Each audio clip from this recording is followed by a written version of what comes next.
we live in a world which is on the edge of collapse. We have multiple planetary boundaries being crossed. We have a climate catastrophe that's already happening right now and that will only get stronger within this century. We have global injustices that are still very, very stark, very strong. And we have an economic system which systematically is dependent on growth and on using more material and more resources, more energy to make it grow even bigger. So there are many economists right now who question the growth narrative and who think that there might be another way of doing economics which will lead us to a world which is more just and more sustainable and that will allow us to live on this planet for, well, maybe longer than this century. And I'm going to present you today two of these economic theories. One is called Degrowth, and I'm going to be basing my argument on Jason Hickel's version of Degrowth. And the other one is Doughnut Economics by Kate Raworth, an economist, former ex-Oxfam economist. And they both think that we don't need growth for meeting human needs, and that in the end it's actually growth that is creating the problems that we are facing right now. And I'm gonna show you how it is creating these problems and why it is creating these problems and what is the alternative to it based on these two thinkers. So, in the words of Kate Raworth, I'm gonna just quote her. She is saying that we are the first generation to properly understand the damages that we have been doing to our planetary household, and maybe the last generation that can do anything transformative about it. And this is basically the task that she has been giving herself and her team to find solutions out of this crisis. I'm going to start with giving a quick definition of degrowth and of Doughnut Economics. So, what is degrowth? Degrowth is a planned reduction of less socially necessary production in countries of the global north. And why countries of the global north? Because the countries of the global north are the ones that are contributing the most to climate change and ecosystem collapse, and who are also having, well, the biggest resource consumption and energy consumption. And most of it is, or a lot of it basically, goes to socially unnecessary things like military, luxury goods, private jets, fast fashion, and many other things which are not actually necessary for human well-being, and on the contrary actually lessen it in many cases. And that means that GDP, gross domestic product, needs to shrink in these wealthy northern or global northern countries in order to make free resources and productive capacity to create socially necessary goods like housing, like basic healthcare, like universal basic income and public transport, and to do this in a way that it benefits basically everyone in the society, and no one has to live without housing and without healthcare and without nutritious food, without public transport.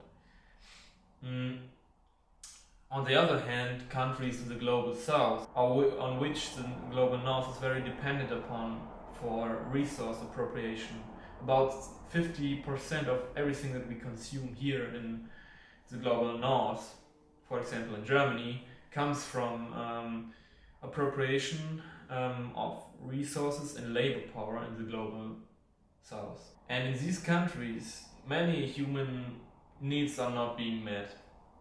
And this might be as well due to us in the global north extracting so much from them.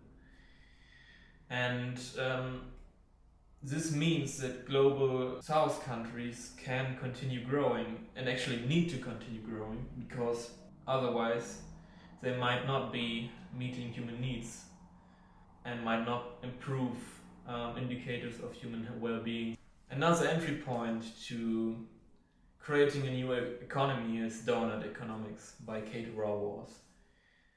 And she's arguing that Doughnut Economics is a system, an economic and societal political system in which we are living within the donut and not falling off on both sides, whether in the middle, in the hole, nor at the outside of the donut, where we are achieving the 12 Sustainable Development Goals of the UN, short the SDGs, and as well where we are living within the planetary boundaries and not crossing them as we are doing right now. Already 4 of 9, and the 5th one is also being on the verge of being crossed. So we have a problem there, and why is this important to meet human needs? We are living right now in a world where 1 in 9 persons don't have enough to eat, where 1 in 3 persons lives of less than $3 a day, which is underneath the poverty line, well underneath the poverty line. And 1 in 8 persons cannot find work. 1 in 3 persons doesn't have access to toilet. And also 1 in 6 kids aged between 12 and 15 don't go to school because they have to work, for example, at their family's farmstead. And 40% of the people live in countries where there's high income inequality, and 50% of people don't have a political voice in the country, meaning that they are not living in democratic systems. And this means that a large amount of humanity is being deprived of their basic human rights, and they are not able to develop their human potential in the system right now. And at the same time, planetary boundaries are being crossed. Planetary boundaries are a more holistic way of understanding ecology. The idea is borrowed from Earth system sciences and looks at many different factors like climate change, biodiversity loss, ocean acidification, nitrogen and phosphorus loading in the Earth, and freshwater use, atmospheric aerosol loading, and chemical pollution, and ozone depletion. And right now 4 of these boundaries are being crossed. Being the carbon concentration in the air is a lot higher than it should be. We have conversion of forested lands into agriculture, for example, or industry that is being way higher than it should be, 25% higher than it should be actually, and rising sea levels, twice as much nitrogen and phosphorus in the soil, and biodiversity loss, which is 10 times higher than it actually is sustainable and normal on planet Earth. So at large numbers, mammals, reptiles, birds, amphibians, and fish are dying. In fact, 50% of the population has been dying since the 1970s. And we see that these are no hard limits. You can't say what exactly happens when you cross a line, when you cross a border, but we know that we will be in more and more trouble if we cross more of them and do it harder, like we are doing right now with the current economic system. So we can't wait and sit around. We need to start acting and changing our economic thinking and our economic system so that we can create something which is not dependent on growth. And that just leads us to the next section of this video, which is trying to understand how capitalism emerged and what liberal ideology is behind it. Jason Hickel in his book Less is More talks about the story of capitalism. And he talks about the 500 years that led us to create this system, how violent it actually was. Starting off with a short history of humanity. So humanity has lived 300,000 years on this planet. Approximately 97% of this time was in relative harmony with nature. But in fact, we see that the imbalance began to rise with the rise of capitalism. And especially in the 80 years since the Second World War, where massive industrialization happened, where also massive oil and fossil fuel findings led to an acceleration of the whole world that we are living in. And that leads him to conclude that we are not living in the Anthropocene, but that we are actually living in the Capitalocene. He describes capitalism as working with a simple formula: taking more than you give back, and using the surplus that's being generated to generate growth and profit. And the story that we are told in school goes like this: that humankind is self-interested, that it needs to always maximize its outcomes, that everybody lives on their own and fights for their own self-interest, and that this is actually very rational. This is actually a very rational way to act. And this is the Homo economicus. So this is this ideal of a person which is super well in analyzing what will get him the most out of Earth, out of people, out of life in general, in order to maximize his well-being. And Kate Raworth describes this human Homo economicus as: if he were drawn, he would have to look something like this: standing alone, money in hand, calculator in hand, and ego in heart. This is very descriptive of the whole narrative that we base our human understanding on, and how we see humankind in a capitalist system. And we actually see this as completely normal and as human nature. And this is very problematic, as we will soon find out.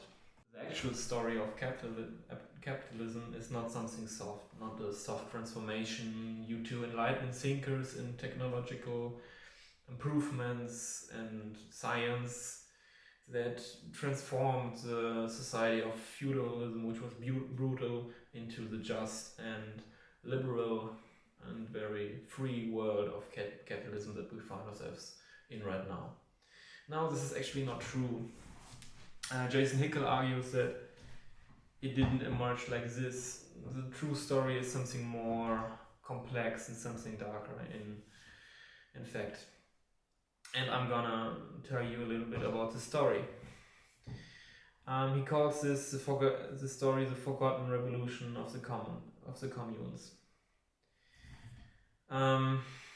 In fact, he argues that the overthrowing of feudalism wasn't wasn't the result of capitalism and enlightened thinkers, but of a proto-proletarian movement, which fought against feudalism in the Middle Ages, in the 14th century.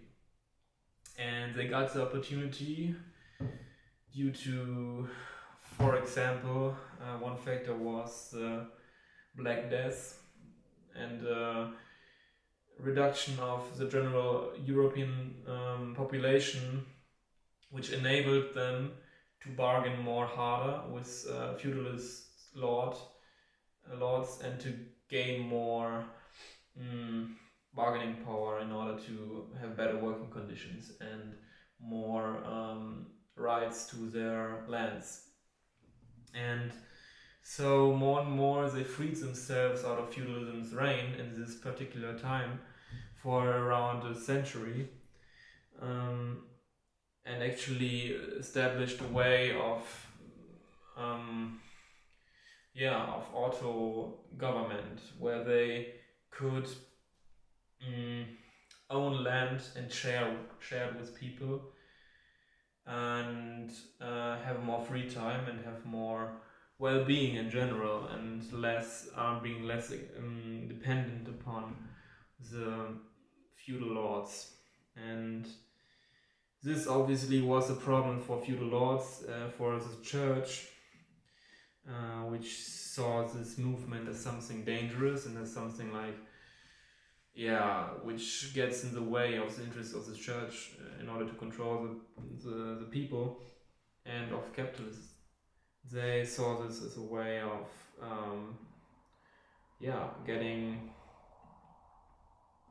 getting people to work less, being more lazy, and not expanding growth. And so they launched a big campaign against this. They enclosed the commons. They took away the land of the people that they were living on in a relative good time, in a relative prosperous time, but not in a way that they grew more food every year, but that they had enough for them to eat and to share with people around them. And so they enclosed these commons, and they did this in order to gain labor power and control over the land, and introduce new techniques of agriculture that would increase production, but also that would increase labor time at the same time. So, for example, workers then had to work for 16 hours a day under brutal conditions in order to simply get by and have enough, not even enough, but enough to survive, food on the table for their families. And also the protective guild system that was also a result of this time was being abolished. And this basically squashed some labor rights that they had. And much worse working conditions would arise. And they took this as an alibi to they took the production increase as an alibi to do more enclosures of the commons. And as well, this whole process then, when Europe actually was very well enclosed already, this expanded to the new colonies, and you see much of the same thing that happened in Europe, but in many cases even more brutal in the colonized areas, and the whole racism emerged also, or was used rather, to justify this. And there's a contradiction there, right? We can see that capitalist landowners needed people to be poor and to live in poverty to make them obey and make them work for gaining more profit. And actually John Locke, David Hume and Patrick Colquhoun, a Scottish merchant, believed that this was a necessary prerequisite for creating growth and wealth for, well, the happy few at the top of society, right? And traditional welfare systems were believed to make people lazy. And yeah, and this was in the end not enough to like create this big capitalist system that we are living in right now. We also needed to change the way that we would see nature and planet Earth as a whole. You need to understand that many people in the Middle Age and before believed in animism, which was a way of seeing the world as something alive, as something that's interconnected, and also like giving like holy properties to plants and trees and mountains and rivers. This is something that is still can be found in indigenous cultures, where they have this strong belief in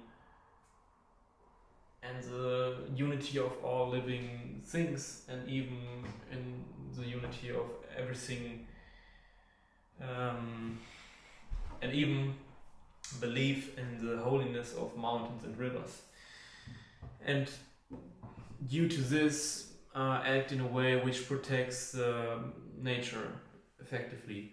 And this needed to change, obviously, in order to, well, to extract resources without limits, which is so necessary for capitalism to expand and grow, which we see every day, right? You have already seen coal mines or massive plantations of trees, which are just industrialized production of wood, right? And this wouldn't be possible if people still believed in animism and still believed that the living world was actually alive and that it needed to be protected, that it was something that we could take from, but not in a way that we take more than we are giving back, but always keeps this balance of taking and giving back, of planting, of cutting a tree and planting a new one, for example. And obviously this needed to change, and so a lot of enlightened thinkers like René Descartes tried to get this idea out of people's head. And this is the rise of dualism, of this distinction between like rationality, the mind of humankind, and of matter, which is just dead. This basilicum, for example, this bezel, would be considered in dualist philosophy as something dead, just a mechanical process of chemicals floating in here to create this smell, this taste, something that we could profit on, that we could profit from. And this allowed, well, capitalism to appropriate nature, but also humankind, as there was this big distinction being made between mind and rationality and God, effectively, and the human body. This human body could just be used as a tool, as it was like a mechanical thing that could be like cut into pieces and used to create wealth. And yeah, this is basically the prerequisite for a capitalist society, this way of thinking and seeing the world. And we have basically all been growing up in this mentality, right? Many people go into the gym in order to make them stronger and believe that their body is not what they are, and that they are not connected with their body.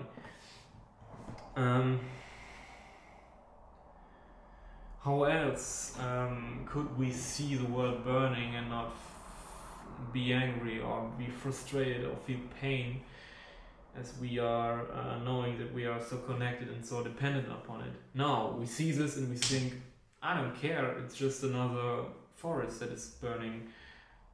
I'm not the forest, I'm a human being which is independent from it.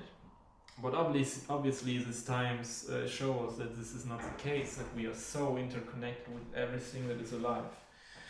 And basically, in order to survive, we need plants, we need bees, we need water, we need mountains, we need fucking icebergs in the North Pole in order to keep this whole Earth system alive, so that we can live with it, on it.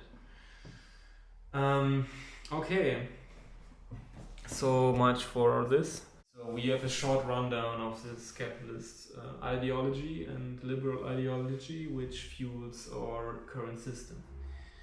And right now I'm just gonna talk about the post-war era and neoliberalism, which is also a key factor of understanding how the world functions right now. So in 1947, Friedrich Hayek, Milton Friedman, Ludwig von Mises and Frank Knight met up in Mont Pelerin in Switzerland in order to shape what would become like the big economic narrative and economic way of seeing that would shape our world. They created a new narrative for the economy. The market is the perfect and efficient way of distributing goods, and it's an intelligent force of its own, and nobody should interfere with it. That's the first point. Business is very innovative, and so there shouldn't be a way to intervene with it anyway, right? And finance is also like infallible, it's perfect. So trust in its ways. It's gonna support like the market business in a totally fine way. Trade is always a win-win, and so all the borders can be opened. The state is incompetent, is a total mess, so we keep it at bay. We keep it as small as possible, and we don't let it interfere into the market, business, finance, trade. And then there are like the side actors. This is how Kate Raworth calls like the externalized parts of the neoliberal thinking, which are the household, which is domestic, so we don't interfere into anything, and we leave it to the women, like super patriarchal as well, right?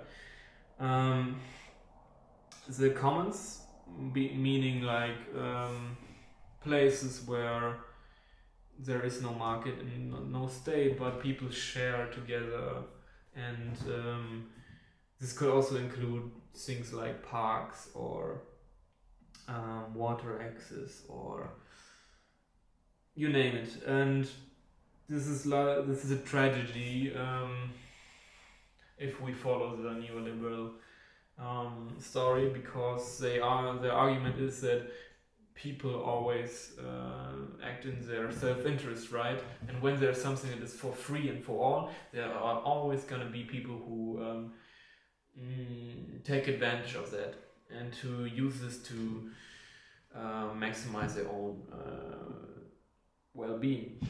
And this is actually bullshit, but we're gonna get back to this later. And so they could just be sold off to private companies, the commons. Society is non-existing. Literally, society is non-existing in this framework of thinking. Margaret Thatcher said this. Society is not existing. All we have are individuals and families. So this is basically a free card for not considering social needs.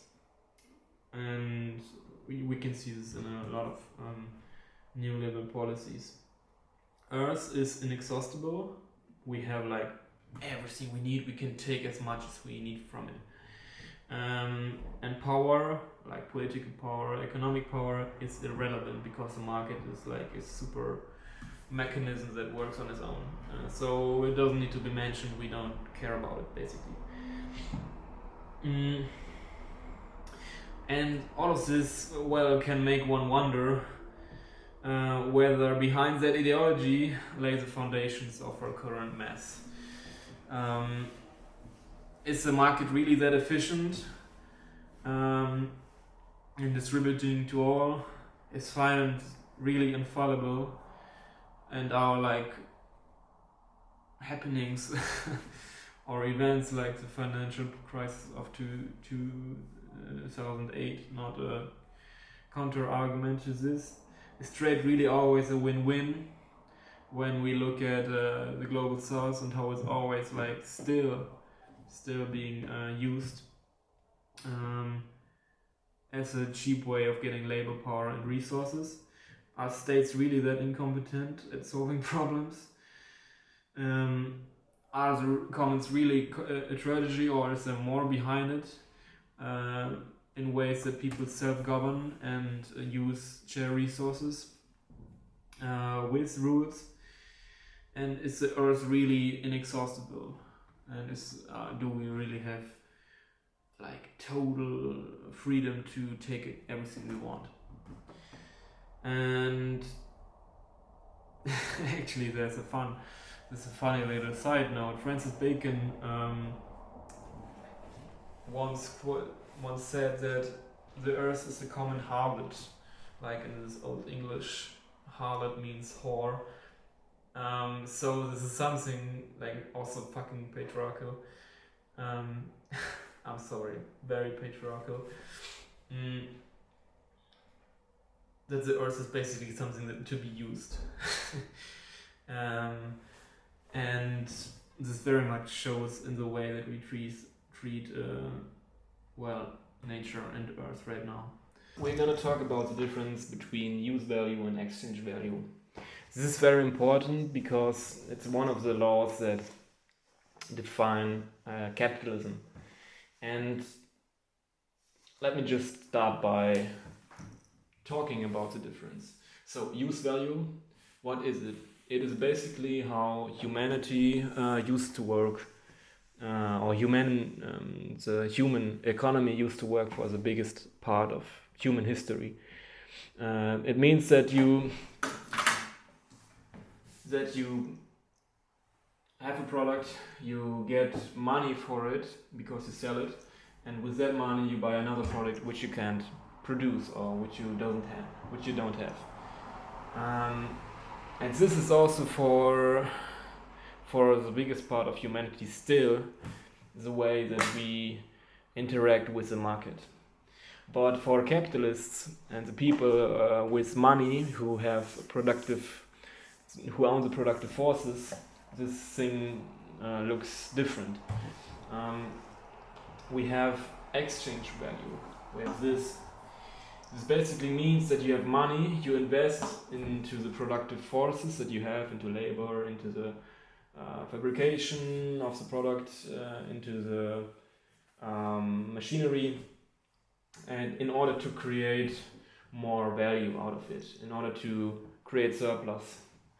And this is not just a simple thing that you do one time as a capitalist.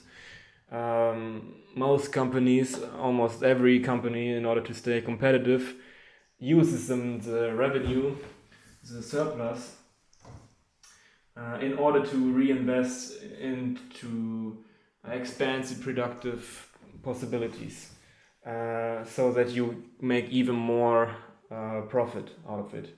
And this repeats over and over again. And this is a way to explain how we have these amounts of growth in our economies. And this is what Jason Hickel calls the iron law of capital. Once we have this understood, we can continue on differentiating a little bit more.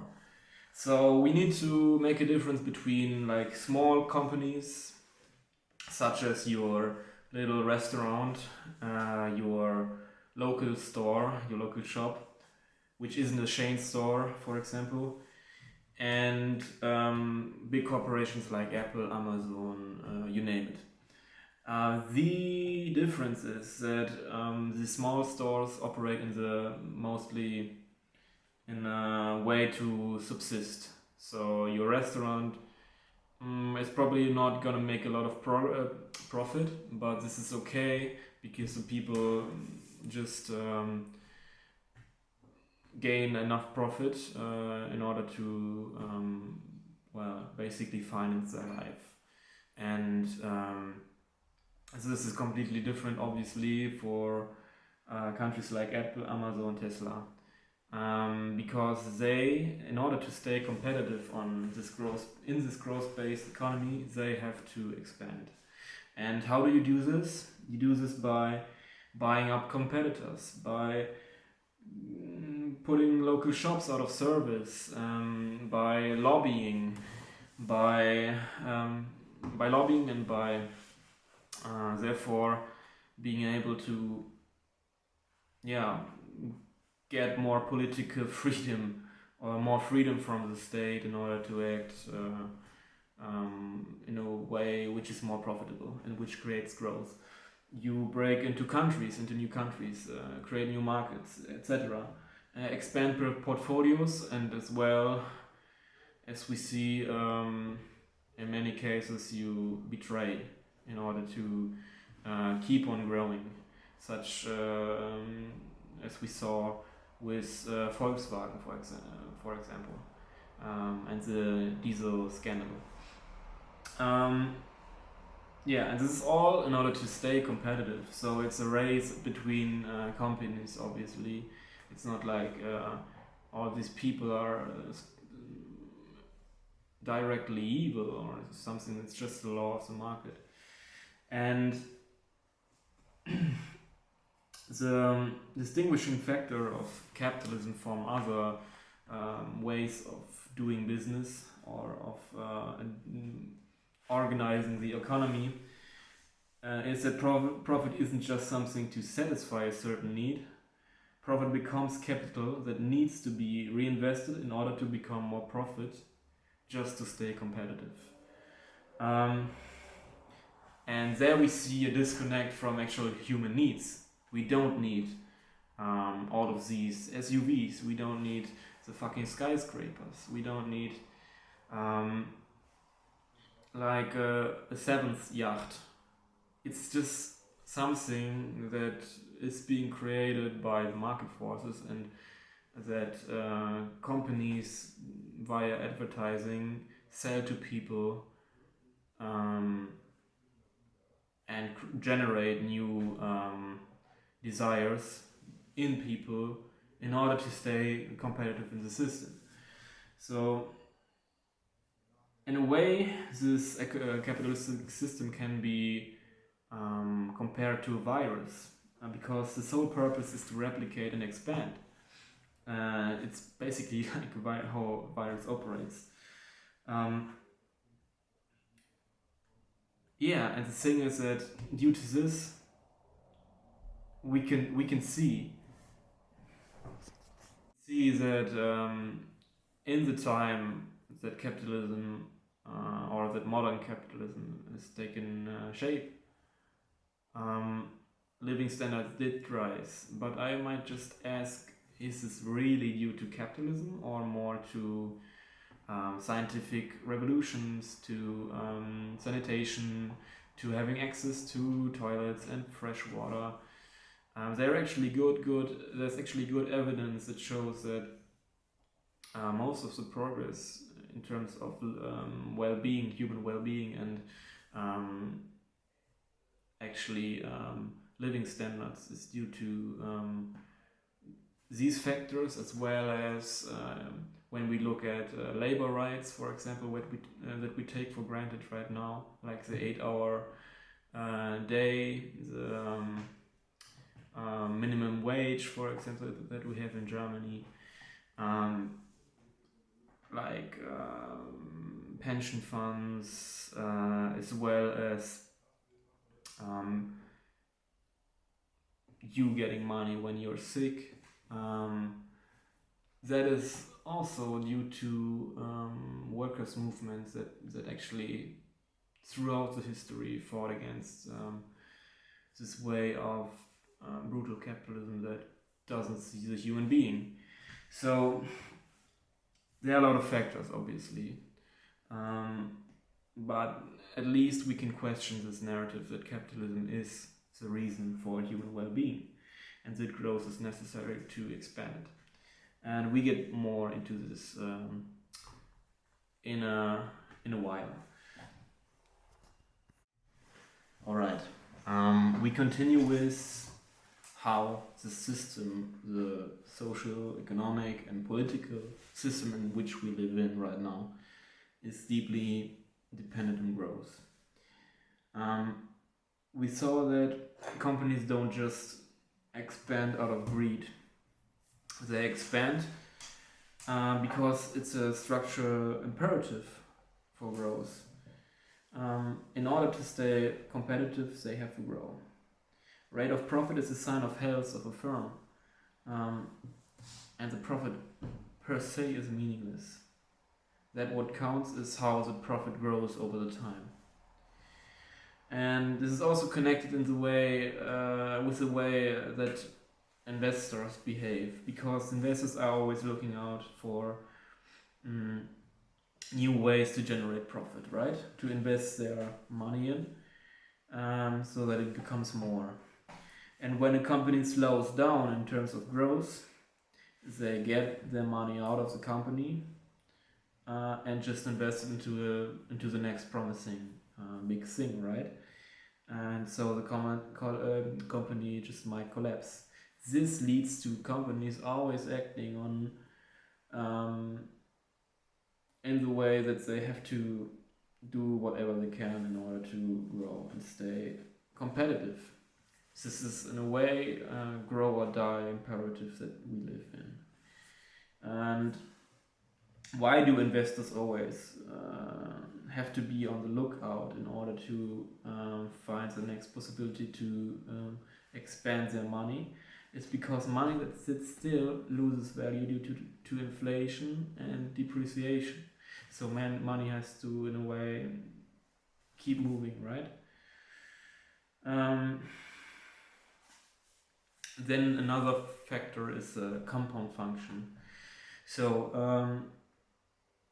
globally speaking, and on average, the whole of the global economy has to grow 3% each year in order that the system stays stable. And that means that the economy will grow or will double in the size of it every. I'm just gonna repeat that. It means that the economy will double every 23 years. And we see that this is a problem, right? Right now, the material throughput of the economy is double the size of which is sustainable on planet Earth. And if our economy will double in the next 23 years, the material throughput will also more or less double. We see a very close link between GDP growth and material throughput. This is something that that is very hard to change, and we get more into that later. And that means that compared to the year of 2000, we will see that the economy will be 20 times bigger at the end of the century than at that time. So that means we have to expand, we have to consume more, we have to use more resources, more energy. Even if we become more efficient, this is not likely to make up for the increased amount of resources that we use in order to produce all that. shit. And I'm sorry, all that useful products that the whole system creates needs for. Okay. So there will rapid innovation help us? Yes, to some extent. I'm sorry. We see is that due to these factors, the economy constantly having to grow, we can't just really say that corporate behavior is bad because it's a survival mechanism, right? In order to stay competitive, oil companies have to spread climate denialism. Arms industry has to lobby in U.S. politics in order to have gun rights, right? And lobby against gun control. Pharmaceutical companies driving the opioid crisis in the USA, what we see right now, in order to sell more opioids, right? In order to keep the profit rising and stay competitive. So we see that this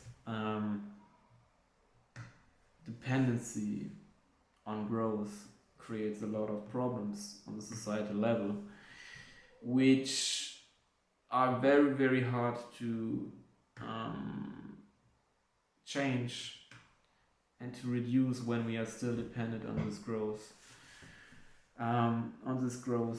Imperative. There's quite a consensus about this in modern economics right now, that the GDP is a metric which is quite limited in order to say how well a country is doing. Also, politically speaking, the growth imperative is deeply, deeply integrated in the system. We see that every government basically of the world is focused on increasing GDP, and this is so well around since the end of the Second World War, and also with structural adjustment programs in the 1980s it entered into the so-called global south, and we see that this is the main objective of many governments around the world, almost all, I would say.